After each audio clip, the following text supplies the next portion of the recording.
Hello, everyone. Interceptor here. Let me make sure the mic's in the right place. Okay. Even if I'm loud, it's not going into red, so we're going to call it good. Okay. So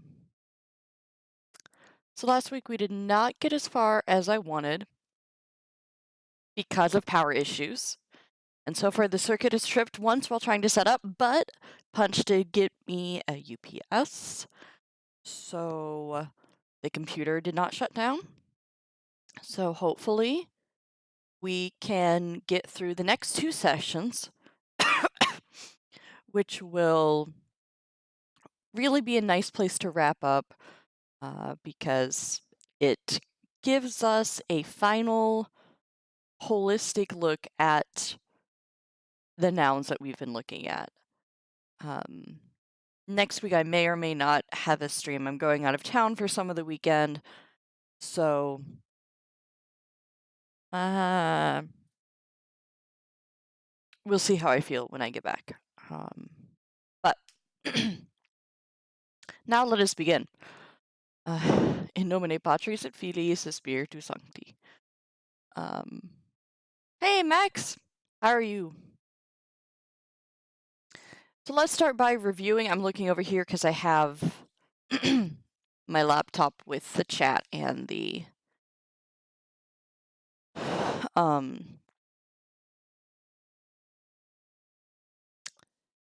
chat. It's still first thing in the morning, so I'm doing well, but I'm also not my most eloquent. So work with me here. Just move that down a little bit. It was a little bit weird to have it up to my head. I don't know why I slept in so late, but I did get up early Friday for Mass, and I stayed up late. So my body was probably just pretty tired. So let's review.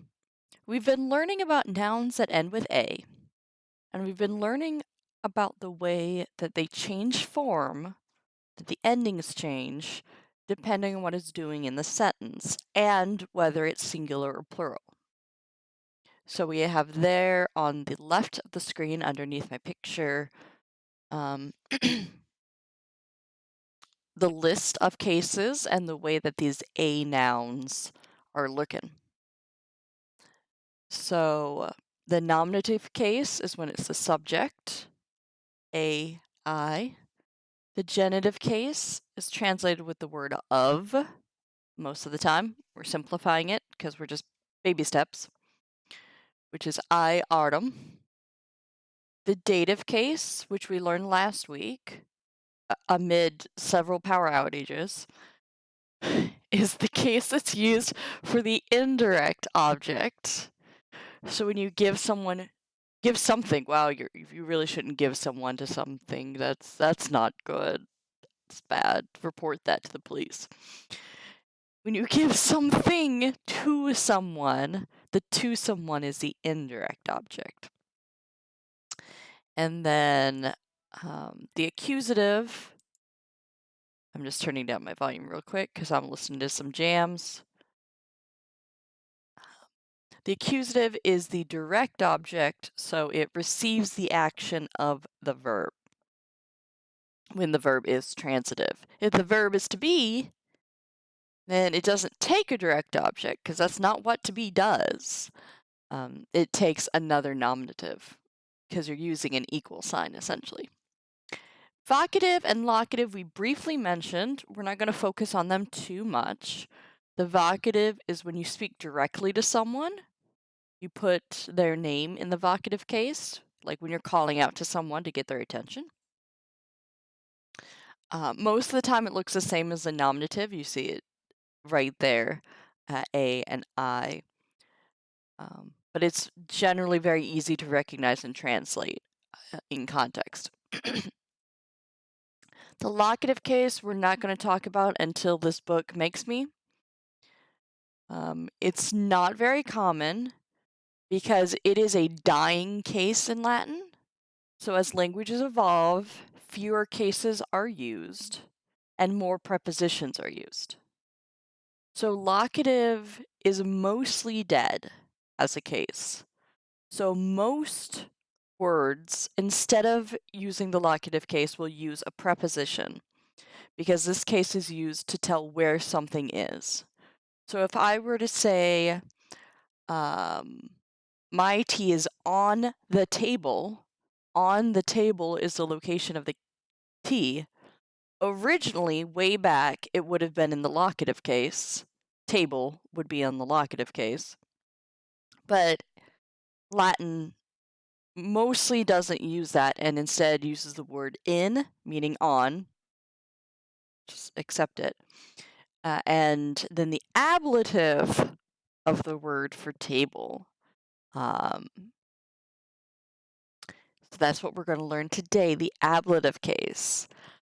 The ablative case, well, I guess I'll pause in case chat has any questions, but Max is probably busy. I think Punch is looking at Facebook. So I don't think chat has any questions right now. Unless there's somebody else lurking there who would like to ask something. If you're watching this on VOD or on YouTube later, feel free to leave comments. Yeah, I called you out. You think I don't call out my students when they're on the computer while I'm trying to teach? I'm just teasing y'all. I mean, in a real class. Actually, in a real classroom, I generally didn't mind.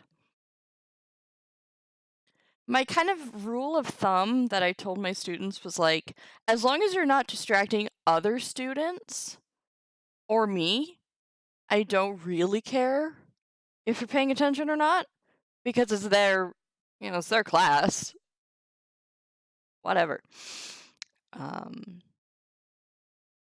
So like usually like if a student fell asleep, I'd only wake them up if they were snoring because that would kind of get distracting.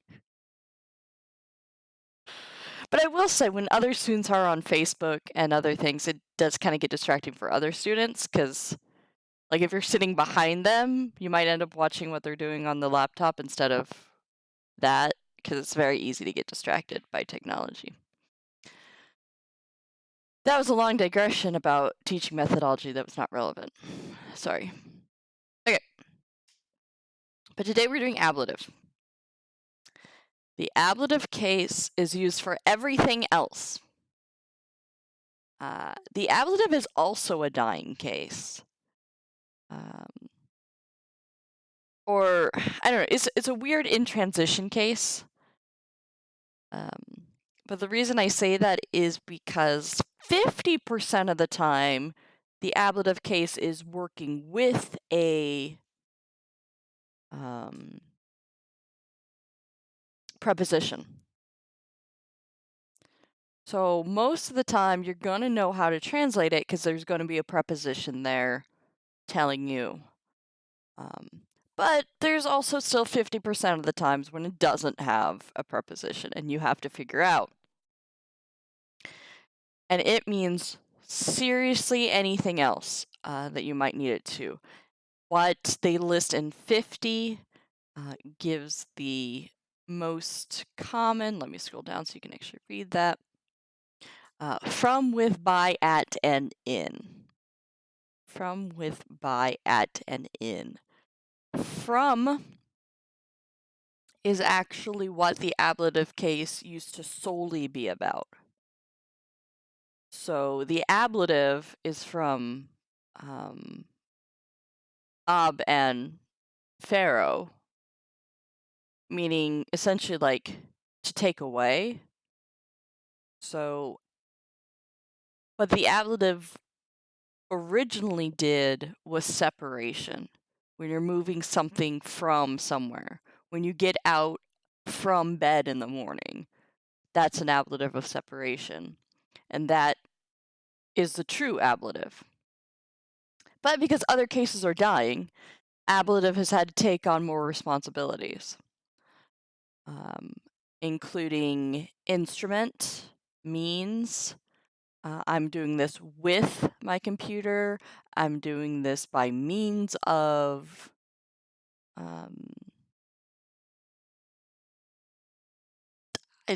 technology, my brain isn't thinking very well because I just got up. But that is one of the most common ways to do it. Ablative of means you see a lot. And then also where or when something happens. I've already mentioned on the table. If you want to say it's going to happen at 9:30, at 9:30 is in the ablative case. So those are the kinds of things the ablative gets used for. It's a lot. It's a lot of things. So we can try some examples in English here under A. In our class, there are 20 boys and girls. The ablative in that sentence is in our class. Where something is, it's in our class. Daily at 8 o'clock, they come from home with their books. I'm going to pause there because it's a long sentence. So at 8 o'clock, time when is ablative. From home, separation or source, ablative. With their books, accompaniment, it's ablative. And while they are at school, they study Latin with great zeal. At school, location, and with great zeal, ablative of manner, the way in which you're doing something. Are you doing it with zeal, with reluctance, blah, blah, blah, blah, blah. That's an ablative. In a short time, they will be able to read with ease the books written by the Romans. In a short time, with ease, by the Romans. Those are all ablatives. They do very different things. Some of them, again, in Latin, will have prepositions to make it easier. Sometimes they will not. And you will have to know, based on the way that it's formed, how to translate the preposition. But there are gives, if there's a time word in it, is probably ablative of time when. It's time. Okay.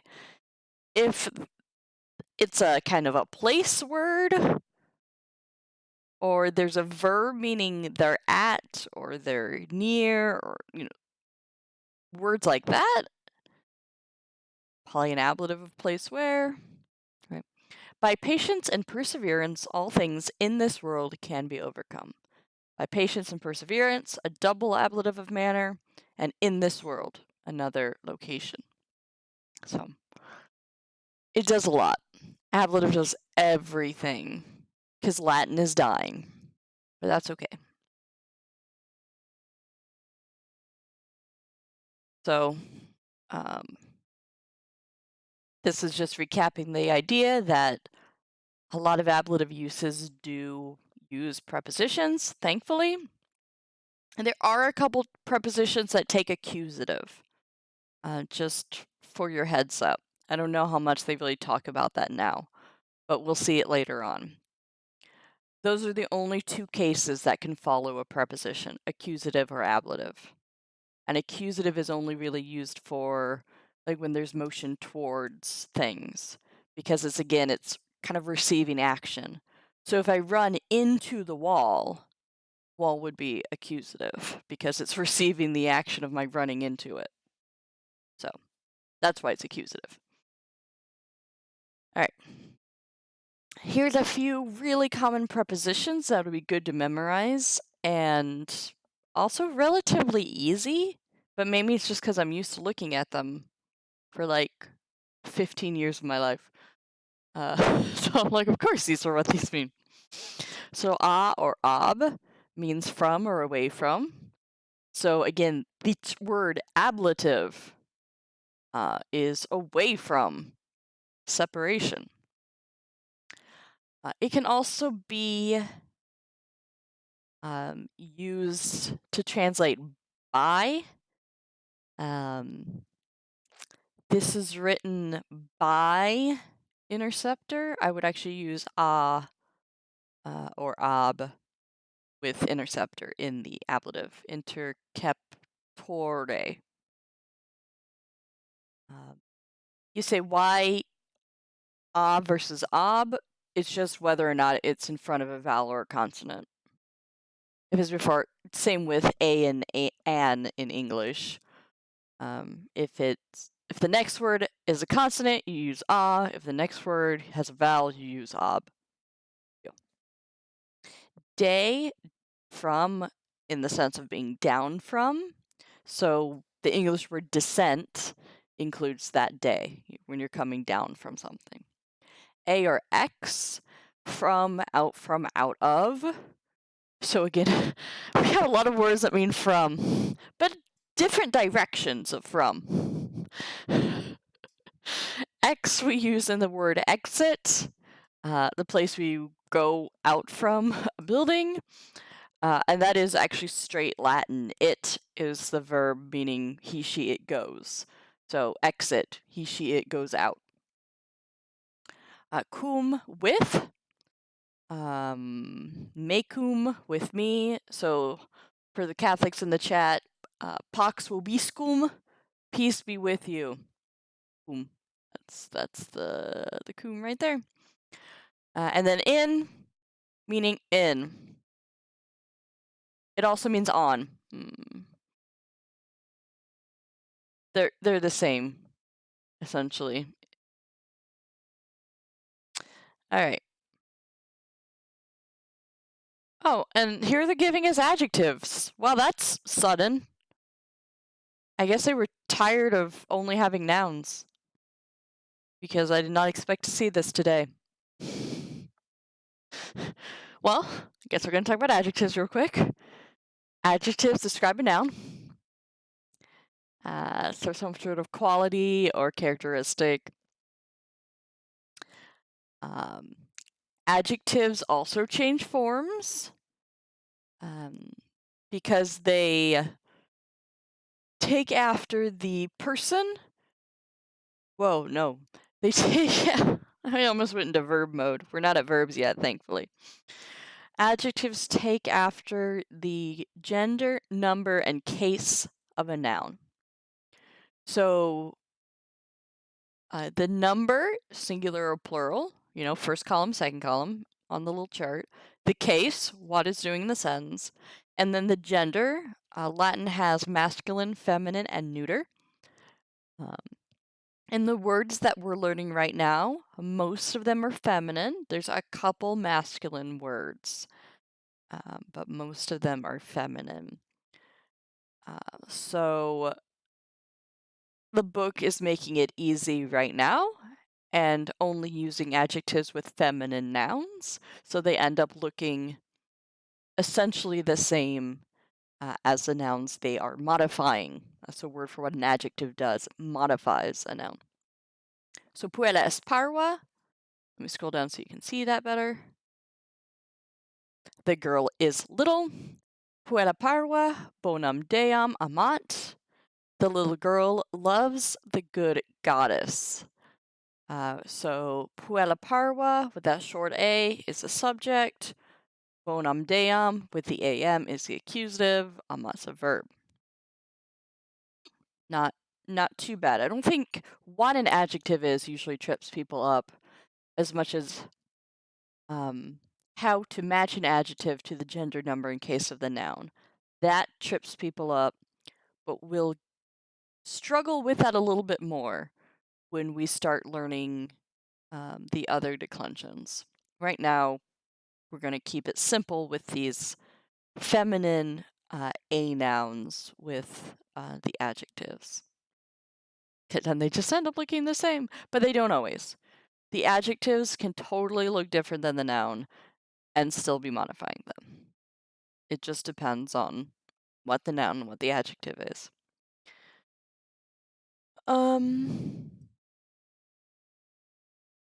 And that's because adjectives have more flexibility in the way that they look, but nouns are set in one series of endings, such as the chart that's below me. Every noun that ends in that short a in the nominative is going to have all these endings for their cases. The long a in the ablative and the is in the ablative plural, by the way. They're locked into that. Nouns do not change which group they hang out in. There are a couple of regulars, of course, and I think this book is actually going to talk about Dea, which is one of the irregular ones.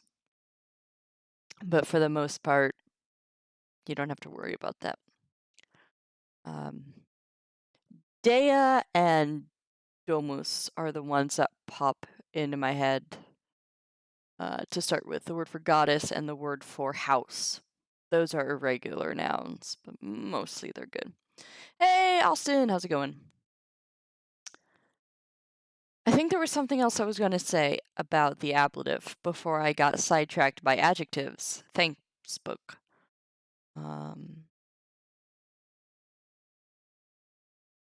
The ablative does so much. Most of the noun work from here on out is understanding the different things that ablatives can do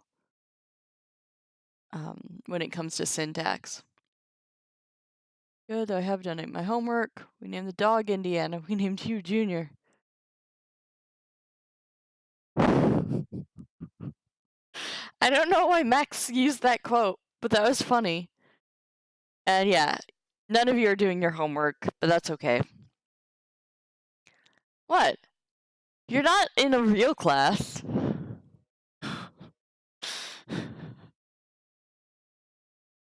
Oh. Okay, Max. Now I get the quote now. And these do go on YouTube, yeah, for sure. And you can download. Like, let me actually put that in the description. Whoop. And you can also download the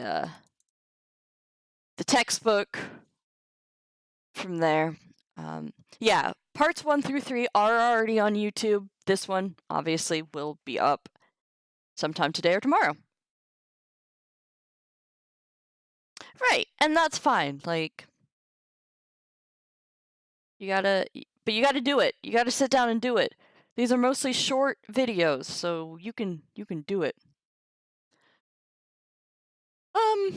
Duolingo's fine. I've used it in other languages. I don't know that I have strong feelings about it either way. Whatever tool you will consistently use is a tool you should use. Right? If that's Duolingo, if it's an app on your phone, then use it. If it's having a physical book that you can just have with you and look at when you have a few minutes, then do that. If it's flashcards, do that. You know, there's no right or wrong way to learn Latin. So it's whatever tool you actually use. That's the one you should use. So try some different things, see what works. I have several Latin, because I actually already have a series on Latin grammar up on my YouTube also. It's called 5-Minute Latin, which just does basics of grammar concepts in very short things. So it does not get into forms and the real meat of it. It's just trying to give people a sense of just how Latin works. And then this year is going to be, no, we're actually going to go through everything, teach you everything, and hopefully by the end, you'll at least be able to read basic text, even without doing the homework. Okay, you might have to do a little bit of homework, like just remembering the names of the cases and the endings. Like, if you can remember this little chart that's right beneath me, that's like super important first step. Okay, what I'm saying. Lies and slander is wrong to learn not ecclesial Latin.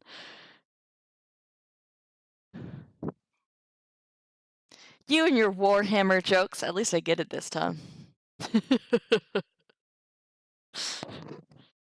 Yeah, and I don't generally teach ecclesial Latin. I generally teach classical Latin, so that's what you're going to be getting with this. This gear is booked.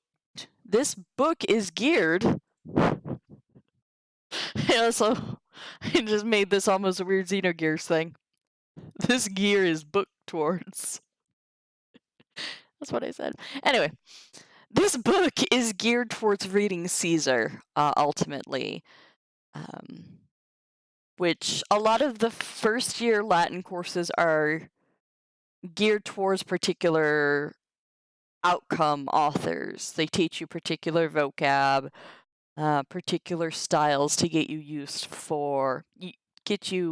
used to things for a particular author. But in Latin, they're highly transferable skills.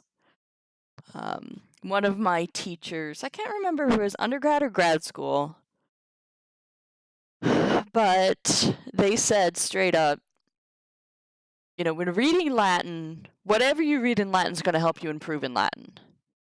When reading Greek, whatever you read in Greek will only help you improve in that author. Like, there's just so much wild inconsistency in Greek. It's a lot more difficult to really improve your Greek.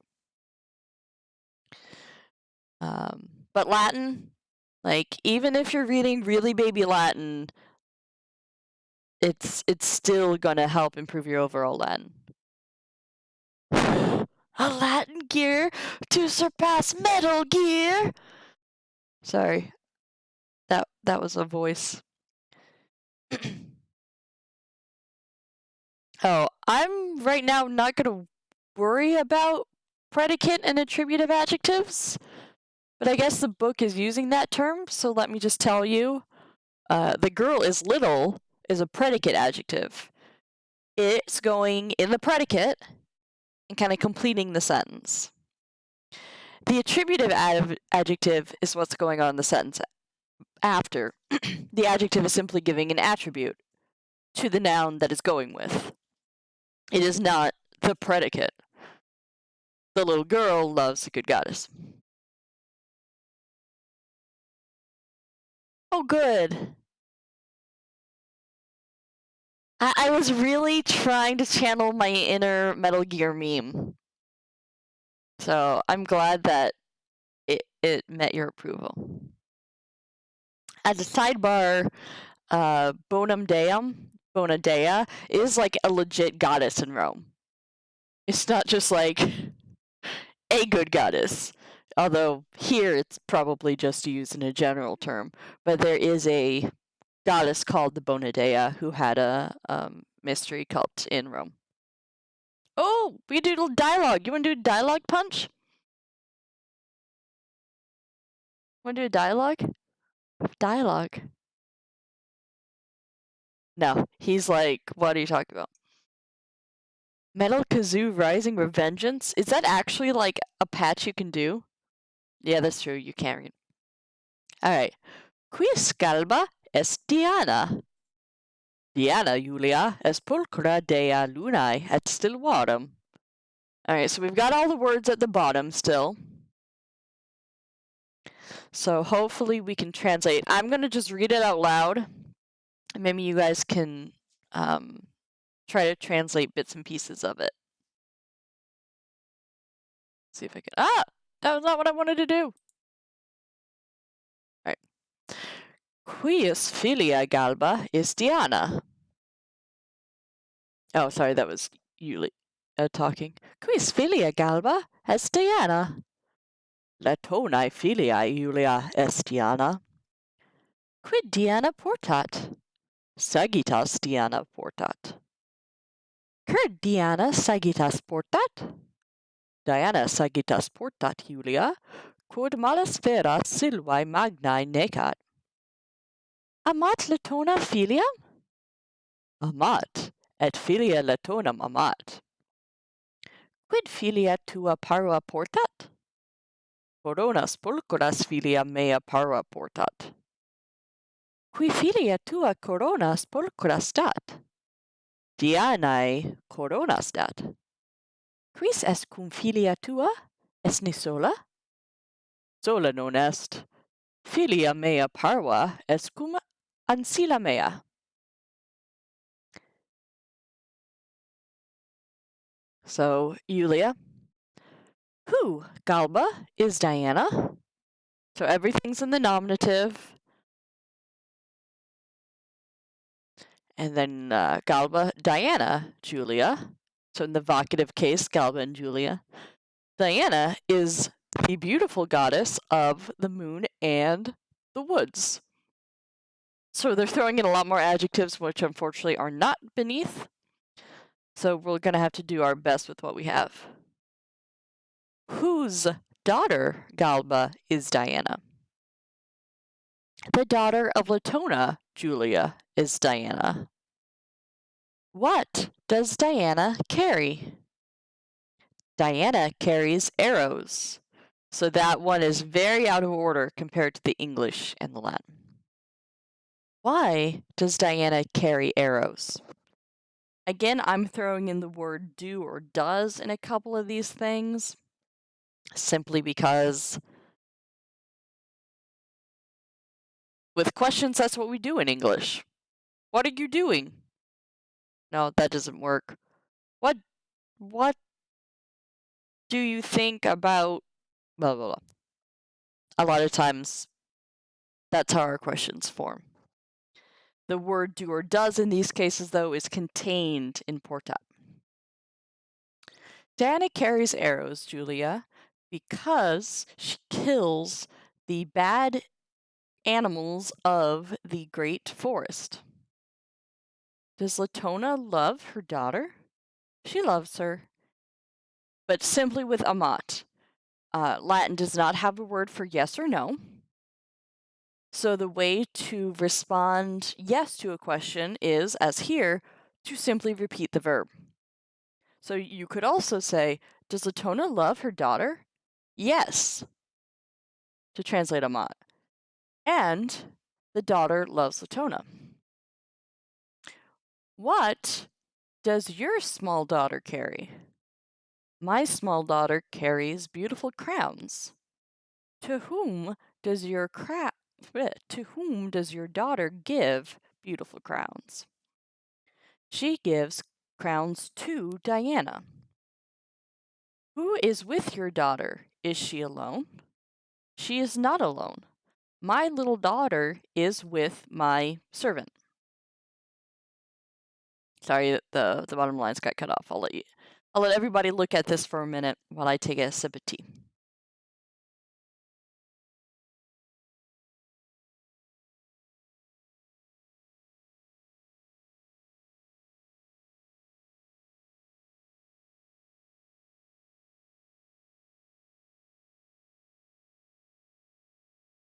All right, so now let's recap everything in lesson 7 with the first or a declension.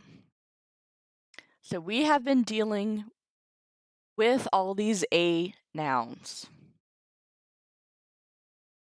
That is what's known as either the first declension or the a declension, because the nominative ends with an a, and there's a ton of a's all throughout.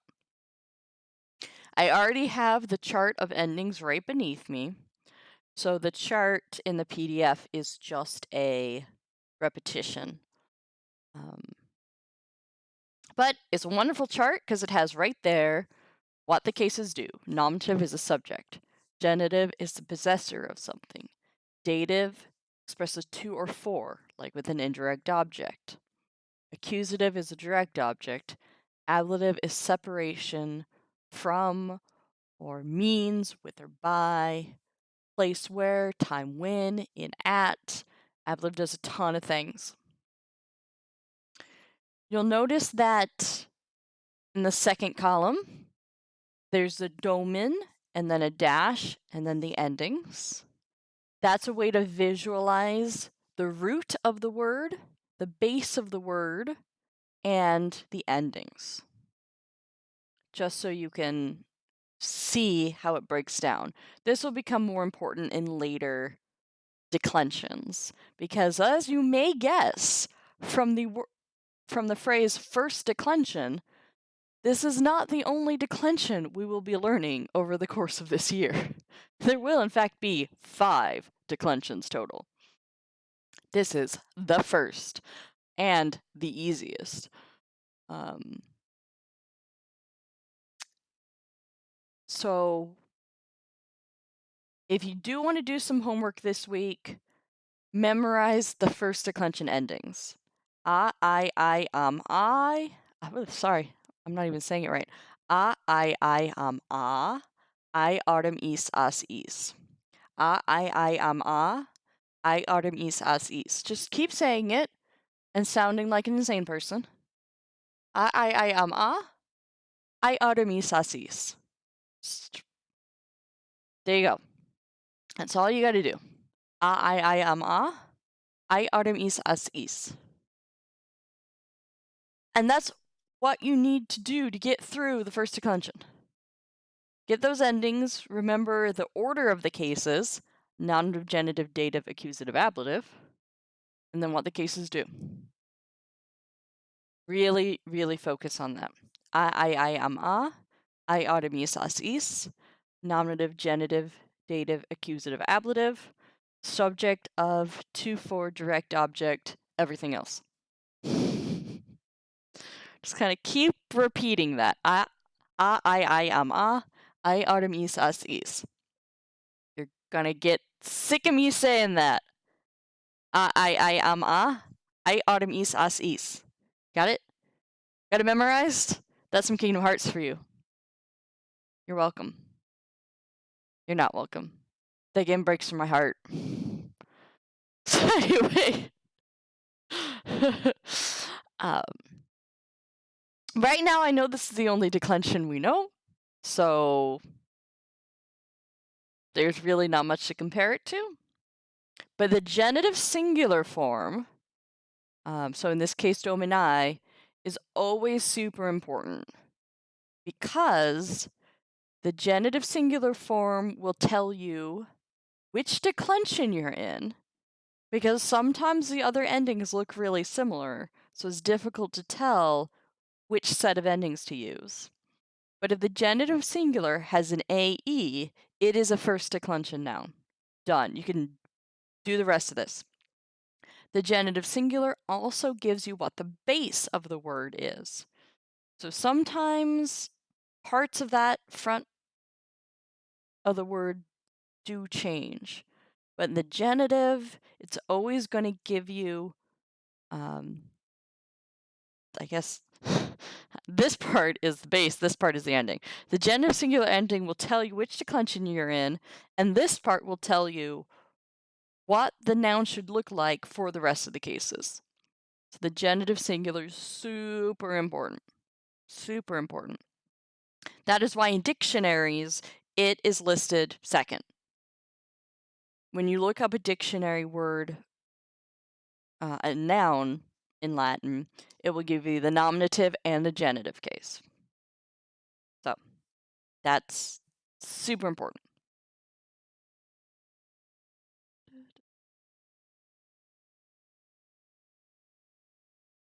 Gender we talked about, so it's a grammatical gender. Nouns are either masculine, feminine, or neuter. There are some that can be either, like the word citizen, that can be masculine or feminine.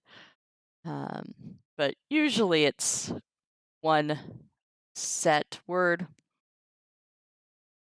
Did I give you some tips for this in here?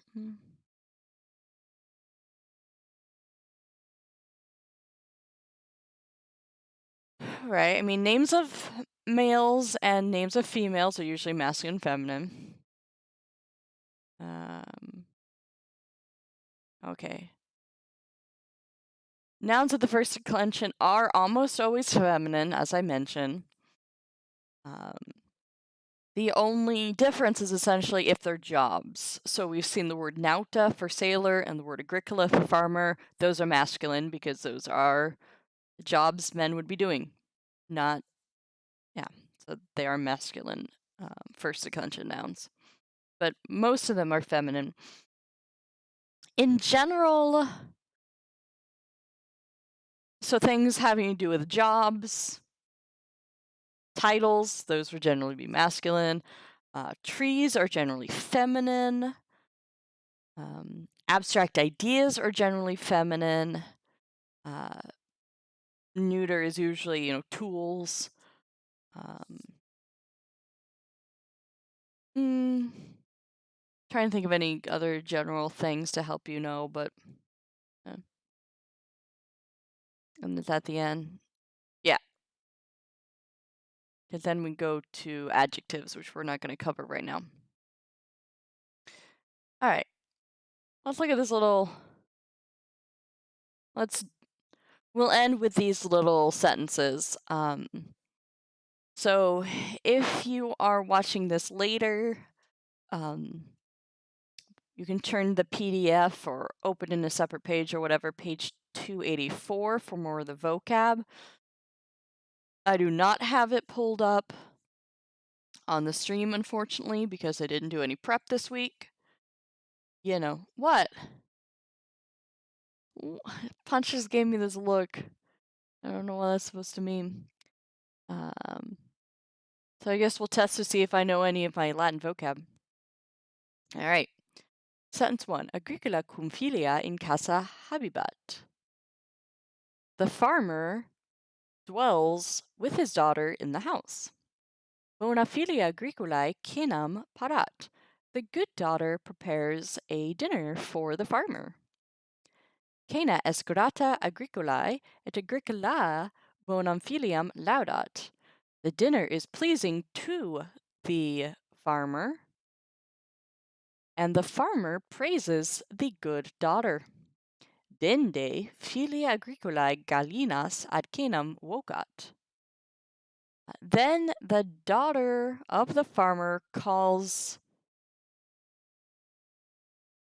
I'm going to look up this word because I think it means roosters, but I'm confused. Because is that really what that means? Is she calling roosters to the table? Just gonna double check that. Give me a moment. Gallinas. Hens, yeah, okay, yeah. Then the daughter of the farmer calls the hens to the table. Well, to the dinner. Okay. Gallinae filium agricolae amant. The hens love the daughter of the farmer. Malae filiae bonas cenas non parant. Bad daughters do not prepare good dinners. Filiae agricolae est grata dominae. The daughter of the farmer is pleasing to the lady. Domina in insula magna habitat. The lady lives in a large island. Domina bonae filii, not filiae, puellae, parvae pecuniam dat. The lady gives money to the good little girl. The end. All right. Let's just do one of the.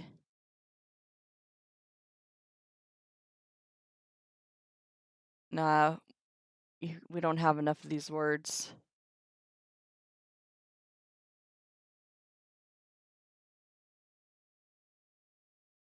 Cur domina pecuniam dat. Oh, qui.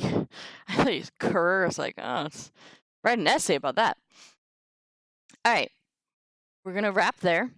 Please, everybody, have a good week. I'll post this on YouTube soon. I'm sorry I kind of flew through that. It wasn't particularly ordered today, but I didn't prepare. So that's what happens when you have a busy week. Next time, we will talk a little bit more about adjectives, and then maybe do lesson 9 also, the second declension. But I don't know if that will be next week or later. So if you have time this week, memorize this chart. The case names and the endings for the first declension. Right? That we'll kind of take for granted. If you have more time, go through those vocab lists at the bottom and we'll get rid of them next week and put up new vocab boxes for some of the new words that we're finding now. Thanks everybody for watching. If you're watching this on YouTube, feel free to leave comments you're watching this as the VOD, please feel free to download the book that I'm using and also join some Discord so you can follow things.